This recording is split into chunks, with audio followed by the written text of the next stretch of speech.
So now that we've gotten through the intro and we've sort of set up the color and the shape of what it is that we're doing, whether it's up-tempo, mid-tempo, slow, whatever it is that we're doing, we've now gone through the intro and we're going to enter into the verse. Now, as it pertains to songwriting, when you make your choice for what you're going to do with the verse, are you looking for one or two specific things, or are you really open to any version of what that could be? Before I forget, I want to go back and point out something that I think is incredibly important about the intro of the song, and I'm not talking about that sort of moment before the riff, but the actual Body of it, right? Body of when the band sort of comes in. It's really important to establish the genre feeling, the genre specific thing for an audience to know, oh, this is my kind of music. Right. This is what I want to listen to. So, like, if you're a heavy band, you want to be able to say right from the get-go, this is a heavy song, and all of the audience for that genre is like, this is for me. And conversely, if you're going to go someplace else with it, that you don't have a riff in the front that turns off the audience that you want to, Right.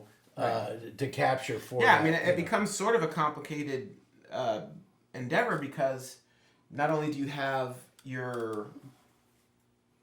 the genre that you're aiming for, you also have your artistic goal, and then you have, if you're a band that's been around for a minute, you have the legacy of what you've already done.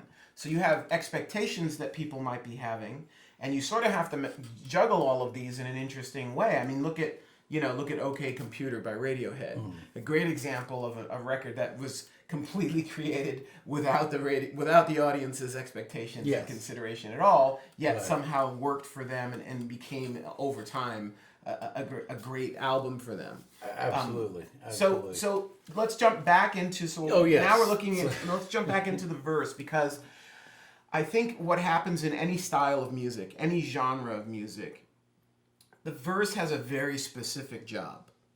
And I think that a lot of people don't necessarily understand how the way you arrange it can affect its ability to do the job. And there's so many variables that it's hard for us to pinpoint one or two or three that are must-dos, but we're going to talk about options. Mm-hmm. What are your favorite things to look at when you're looking at a verse? For me, it's that, okay, with the intro, you're punching in the nose, or you're saying this is what it is.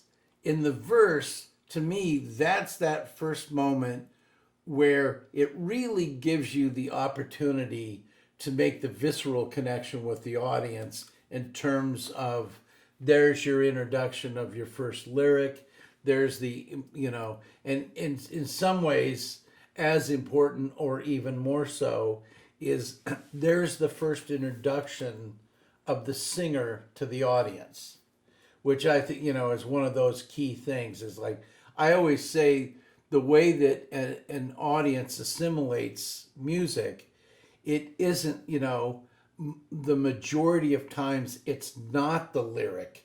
The lyric isn't the first thing, and it isn't necessarily all these other things. More times than not, it's the sound of the singer that an audience first makes a decision, wow, I like this, because the sound of the singer. Then it goes through all the other, checklists of things, meaning melody, lyric, all those components. So to sort of expand on that, what I think is interesting to point out is then, as you're writing the song, as you're creating this section, this part of the arrangement, you have to actually decide the room that you're putting your singer in. You have to make a decision about how the singer is going to be perceived in the arrangement. So let's say you start the song, you go through your intro, and then you establish this new mood. You know, one of the fun things about verses that I like is that it's a reset button. Yeah. You get to reset and restart the song with everyone expecting you to do it. So it's never a shock when you go to a different place right at the end of that intro. They're totally okay with it. They're absolutely been trained like little puppies. Yes. That's what's going to happen after that intro. Yeah. So you have these options. You can set a musical mood, and then slowly have the vocalist come in and be part of the ambient part of it, and then maybe take shape. You know, think about someone like Chino from the Deftones or Maynard. A lot of the times, they don't necessarily come right in at the beginning of the verse. Yeah. And the reason is because they do what I call reactive music, reactive vocal parts, where the vocal parts are actually reacting to what the music is doing, and the instrument, they're adding their voice as an instrument to the picture. My way of looking at it is it's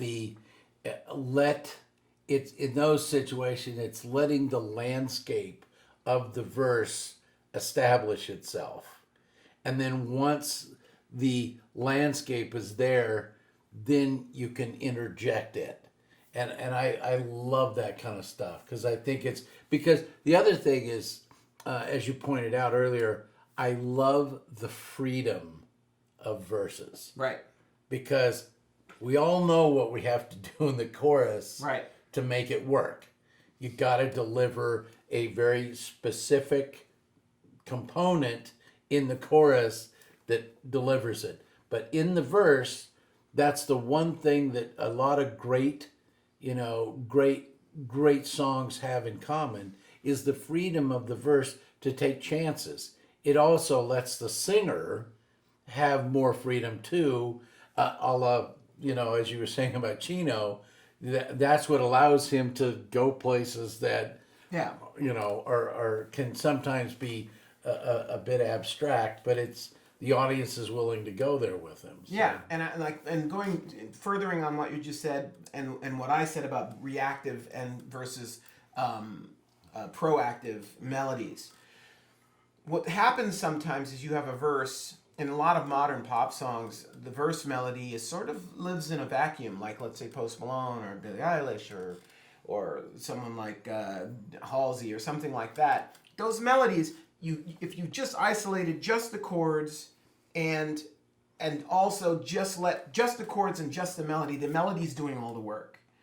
There's always that option, and then you have the other option where you're being reactive. Reactive is more where the melody is responding to what the music. It's maybe doing things that are similar to the rhythms. It's sort of blending into the track more. It becomes part of the landscape. So those are two different versions of a verse that you can use when you're arranging your song. You have to sort of predetermine which way you want to go in terms of what the verse is going to do.